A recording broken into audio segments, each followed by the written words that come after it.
nga ba siya magiging patay na patay sa inyo? Maging patay na patay ang pagmamahal niya sa iyo, yung tipong hindi siya makakatulog, hindi siya mapakali dahil iniisip ka niya palagi. Hello mga guys, kumusta kayo? Panibagong araw, panibagong video na naman tayo.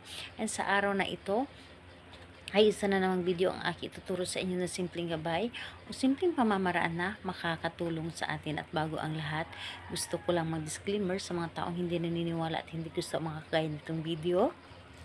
Please skip this video dahil ang video na ito ay para lamang ito sa mga taong naniniwala and gusto mag-try.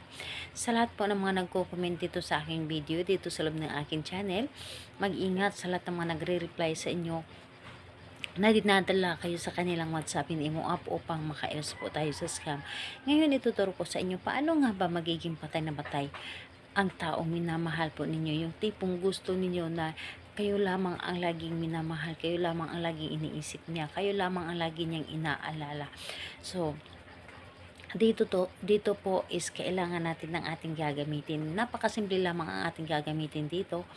Is kailangan lamang maghanda dito ng larawan. Larawan ni target. Larawan niya. So, dito pwede kang gumamit dito ng larawan niya na kahit na nasa loob ng kanyang or sa iyong cellphone. And, ganito po, photocopy. Pero mas maganda po na photocopy. Pero kung katulad nung magka-LDR kayo and online kayo nagkakilala, so, pwede yung larawan niya na nasa loob ng iyong cellphone, yung kukuha ka lamang ng kanyang larawan sa social media account niya. So, yun lamang ang dapat nating i-ready. So, kailangan na i-ready mo rin dito ang iyong sarili, na alam mo sa iyong sarili na gustong-gusto mo itong gawin. Buo dapat ang iyong tiwala, paniniwala sa paggawa dito, at buo po ang inyong loob sa paggawa. So, kapag ready na yung sarili mo, pwede mo na itong umpisahan. So, ang gagawin mo lamang dito, napakadali.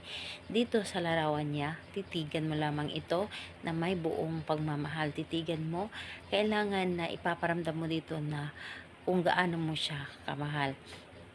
And pagkatapos nun, kausapin mo ito na sa pamamagitan nito, ikaw ay lagi mo akong mamahalin.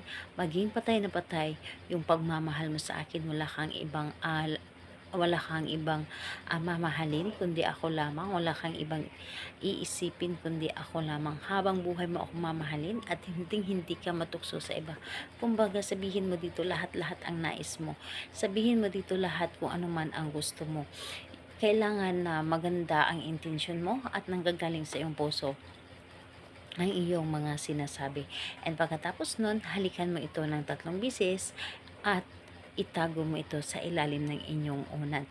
And sa mga gumagamit naman ng larawan sa loob ng inyong cellphone, huwag nyo na ilagay yung cellphone ninyo sa ilalim ng inyong unan. Kumbaga, itabi nyo lamang ito sa pagtulog. So, ayun po. Kahit anong araw at oras pwede mo itong gawin basta't nanggagaling sa iyong puso ang paggawa nito. Salamat po sa inyo. Bye bye everyone. God bless us all.